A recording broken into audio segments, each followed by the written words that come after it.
ആഴത്തിലുള്ള വിശുദ്ധ ബൈബിളിലെ ഉപദേശ സംഹിതകൾ ആഴത്തിൽ പഠിച്ച എബ്രഹാം മൽപ്പാന്റെ ആ ചിന്താസരണി പ്രസരിപ്പിക്കാൻ ദൈവം കണ്ടെത്തിയ അടുത്ത പ്രവാചക ശ്രേഷ്ഠന്റെ പേരായിരുന്നു സാധു കൊച്ചുഞ്ഞുപദേശി. കൊച്ചുഞ്ഞുപദേശി സ്നാനപ്പെട്ടയാളാണ്, പക്ഷെ ആരോടും പറഞ്ഞില്ല ആ പരമപ്രധാന രഹസ്യം. അപ്പോൾ സാധു കൊച്ചുഞ്ഞുപദേശിക്ക് ശേഷം കരുത്തോടെ ശക്തിയോടെ സ്നാനം തറപ്പിച്ച് ഉറപ്പിച്ച് പ്രഖ്യാപിക്കാൻ വാഗ്മിതയുടെ ആ രാജരഥത്തിൽ സഞ്ചരിക്കാൻ കെൽപ്പുള്ള മഹാകവി KV സൈമൺ സാറിനെ കർത്താവ് എഴുന്നേൽപ്പിച്ചു.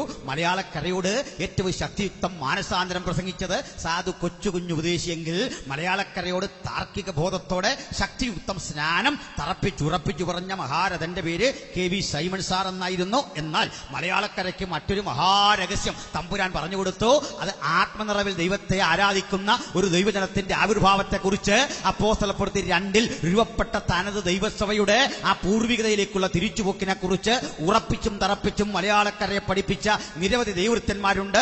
അതിന്റെ പൂർവികൻ, അതിന്റെ തലതൊട്ടപ്പൻ എന്നൊക്കെ പേര് കൊടുക്കാൻ പറ്റുന്നത് പാസ്റ്റർ KE എബ്രഹാം അവർക്കാണ്. തമിഴ് മനസ്സ് ഉപദേശിയുണ്ട്, ഡേവിഡ് ഉപദേശിയുണ്ട്, നിരവധി ആളുകളുടെ ചരിത്രം ജോൺ ക്രിസ്ത്യൻ അരുളപ്പനുണ്ട്. പക്ഷേ അതിന്റെ ചരിത്ര പൈതൃകം ആദരണീയനായ KE എബ്രഹാം സാറിനാണ്. പിന്നെയും അനവധി ആളുകൾ ART അതിശയത്തെ പോലുള്ള ദൈവവൃത്തന്മാർ അവരൊക്കെ ആത്മനിറവ് ഉപദേശം തറപ്പിച്ചുറപ്പിച്ച് മലയാളക്കരയെ പഠിപ്പിച്ചു. അങ്ങനെയാണ് നമ്മളിവിടെ വന്നത്. അല്ല ചരിത്രം ഇല്ലാത്തവരല്ല, ഇത്രയും ചരിത്രമുള്ള ആർക്കാ. പക്ഷെ ആ ചരിത്രത്തെ പുറകോട്ട് കൊണ്ടുപോകുന്ന ചില പുതിയ ജനത്തിൽപ്പെട്ട ആളുകളുണ്ട്. ഒരു 15 കൊല്ലം കൊണ്ട് അവർ ചരിത്രത്തെ പുറകോട്ടടിക്കുകയാണ്.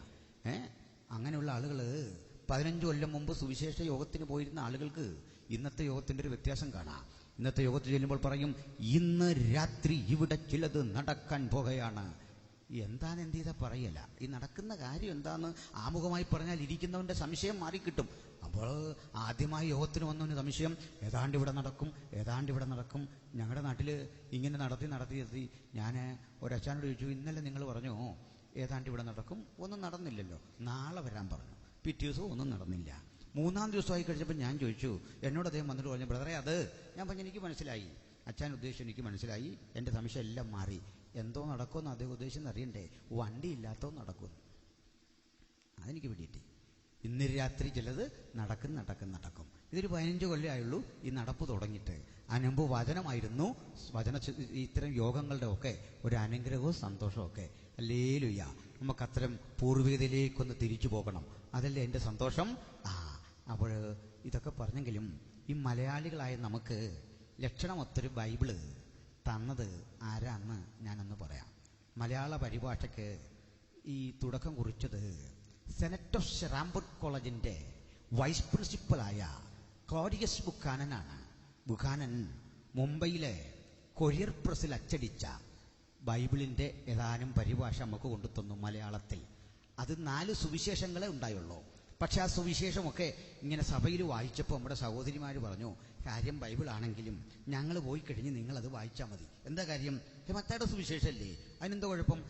അതിലെഴുതിയിരിക്കുകയാണ്, അബ്രഹാം ഇസഹാക്കിനെ ജനിപ്പിച്ചു എന്നതിന് അബ്രഹാം ഇസഹാക്കിനെ പെറ്റാൻ, ഇസഹാക്ക് യാക്കോബിനെ പെറ്റാൻ. തമിഴ് ചുവയുള്ള ഈ മലയാളം കേട്ടിട്ട് പറഞ്ഞു, ഇത് സംശുദ്ധ മലയാളമല്ല. അതോടെ ആ പുസ്തകം അടച്ചു വെച്ചു. എന്നാൽ കാലം കുറെ മുമ്പോട്ട് പോയപ്പോൾ 1819 ആകുമ്പോഴേക്കും കോട്ടയത്തെ CMS കോളേജിന്റെ പ്രിൻസിപ്പലായി മാറിയ റവറണ്ട് ബെഞ്ചമിൻ ബെയ്ലി, അദ്ദേഹം കൊല്ലനെ വിളിച്ച് അച്ചൊക്കെ സ്വയം നിരത്തി ഉണ്ടാക്കി അതിൽ അക്ഷരങ്ങളെല്ലാം കൃത്യമായി പണി കഴിപ്പിച്ച് ഒരച്ചുകൂടം ആദ്യമായി കോട്ടയത്ത് സ്ഥാപിച്ചു. നോക്കണം, അങ്ങനെ കോട്ടയത്ത് അച്ചുകൂടമൊക്കെ സ്ഥാപിച്ചിട്ട് ഇതൊന്ന് പരിഭാഷപ്പെടുത്താൻ വേണ്ടി ആളെ തിരക്കി നടന്നു.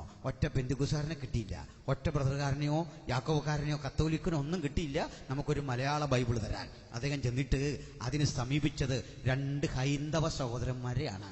ഇവിടെ ഈ വചനം കേൾക്കുന്നവർക്കിടയിൽ ഹൈന്ദവ സഹോദരന്മാരുണ്ടെങ്കിൽ അറിയണം, നിങ്ങളാണ് ഞങ്ങൾക്ക് ഈ പുസ്തകം തന്നത്. അതിന് ഞങ്ങൾ നിങ്ങളോട് കടപ്പെട്ടിരിക്കുന്നു. ഇതിലെ അക്ഷരങ്ങൾക്കും വാക്കുകൾക്കുമെല്ലാം ഈ രാജ്യത്തിലെ ഹൈന്ദവ സഹോദരന്മാരോട് ഞങ്ങൾ കടപ്പെട്ടിരിക്കുന്നു. ഈ വചനം കേൾക്കുന്നവർക്കിടയിൽ CSI സഭയിൽപ്പെട്ടവരുണ്ടെങ്കിൽ, ലൂഥറൻ സഭയിൽപ്പെട്ടവരുണ്ടെങ്കിൽ, ആംഗ്ലിക്കൻ സഭയിൽപ്പെട്ടവരുണ്ടെങ്കിൽ നിങ്ങളോടും ഞങ്ങൾ കടപ്പെട്ടിരിക്കുന്നു. നിങ്ങളാണ് പണം മുടക്കി ഈ പുസ്തകം പ്രസിദ്ധം ചെയ്തത്. ബെഞ്ചമിൻ ബെയ്ലി അന്നത്തെ ആംഗ്ലിക്കൻ സഭയുടെ മിഷണറിയായി ഇവിടെ പ്രവർത്തിക്കാൻ വന്നതാണ്.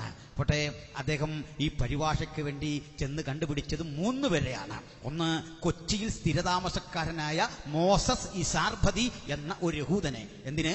ഗ്രീക്ക്, എബ്രായ, അരാമിക്, ഇംഗ്ലീഷ്, മലയാളം, സംസ്കൃത ഭാഷകളിൽ അഗാധ പ്രാവീണ്യമുള്ള അദ്ദേഹത്തെ കൂടെ കൂട്ടിയിരുത്തി ഈ പുസ്തക പരിഭാഷ നിർവഹിക്കുമ്പോൾ തെറ്റുപറ്റൂല എന്ന് അദ്ദേഹത്തിന് തോന്നി. 2, പരിഭാഷയ്ക്ക് വേണ്ടി വിളിച്ചത് അറിയാന്നറിയണ്ടേ, ചാത്തുമെനോൻ എന്നു പേരായ ഒരു സംസ്കൃത, ഇംഗ്ലീഷ്, മലയാള പണ്ഡിതനെ. കൂടെ ആരെ ഇരുത്തി? വൈദ്യനാഥ അയ്യർ എന്ന് പേരായിട്ടുള്ള ഒരു ശ്രേഷ്ഠനായ സംസ്കൃത പണ്ഡിതനെ, മലയാള പണ്ഡിതനെ. ഈ 2 പേരും അവഗാഹ ജ്ഞാനമുള്ളവരായിരുന്നു. ഭാഷയിലൊക്കെ വലിയ കഴിവുള്ള ആളുകൾ. നമ്മുടെ ആളുകൾക്ക് ഈ പരിഭാഷ ഏൽപ്പിച്ചിരുന്നെങ്കിൽ അവരിതൊരു പരുവാക്കിയനെ. എന്തിന്? നമ്മുടെ പക്കലേക്ക് തന്നു ഈ പുസ്തകം പരിഭാഷപ്പെടുത്താനെങ്കിൽ നമുക്ക് ഈ ഭാഷയുടെ പിരിവുകൾ സംബന്ധിച്ച്. പിരിവെന്ന് കേട്ടപ്പോഴേ ആൾക്കാർക്ക് പേടിയായി. പൈസയുടെ കാര്യമല്ല ഞാൻ ഉദ്ദേശിച്ചത്. അക്ഷരങ്ങൾക്ക് പിരിവുണ്ട്, പല വിഭജനം. നമുക്കൊരു മലയാള അധ്യാപകൻ ഉണ്ടല്ലോ. ഞാൻ ഈ ഉപദേശി മലയാളം പറയുന്ന ആളാ, ക്ഷമിക്കണം. നല്ല കാര്യമൊക്കെ അദ്ദേഹം പറഞ്ഞു തരും, കേൾക്കണം. സക്കറിയ സാറ് ഈ ഭാഷയ്ക്ക് കരം, അധികരം, മൃദു, കോശം, അനുനാസികം എന്നൊക്കെ ഇങ്ങനെ അക്ഷരങ്ങളെ വർഗീകരിച്ചു വെച്ചിട്ടുണ്ട്. നമ്മുടെ ആളുകൾ കരം പറയേണ്ടടുത്ത് അധികരം പറയും, കർത്താവ് എന്ന് പറയേണ്ടടുത്ത് കർത്താവ് എന്നേ പറയുള്ളൂ. അപ്പോൾ കേട്ടാൽ പറയാം ആളൊരു ആത്മീയന, പക്ഷെ ഭാഷയോട് ചെയ്ത് വല്ലാത്തൊരു ഹീനകൃത്യമായിപ്പോയി.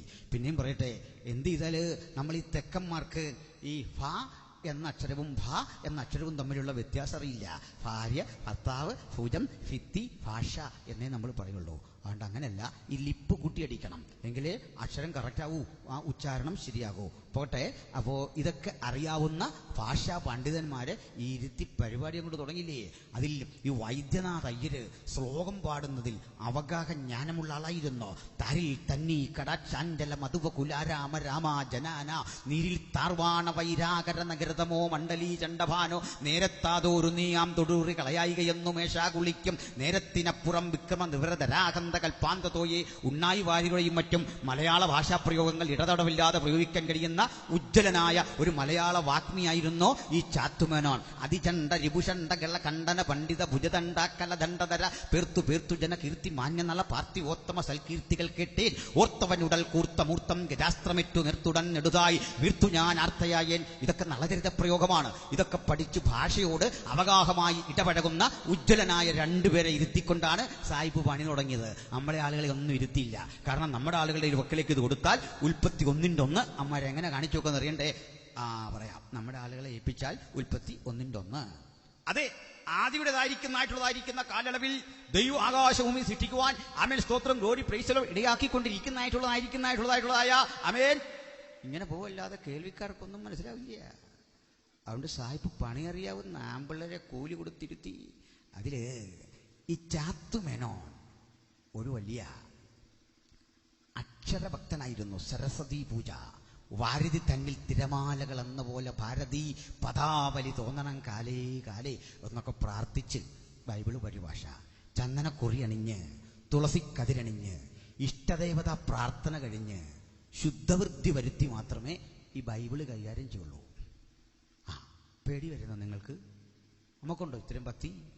അദ്ദേഹം പറഞ്ഞു, യേശുവും ഒരു ദേവനാണ്, ക്രിസ്തു ഭഗവാനെ എനിക്കിഷ്ടമാണ്. അദ്ദേഹത്തിന്റെ പരിഭാഷയുടെ സ്വാധീനമാണ് ഇരമ്യാവിലും മറ്റും കാണുന്ന യഥാ മാതാ തഥാ പുത്രി. ഈ പ്രയോഗങ്ങളൊക്കെ സംസ്കൃതമാണ്.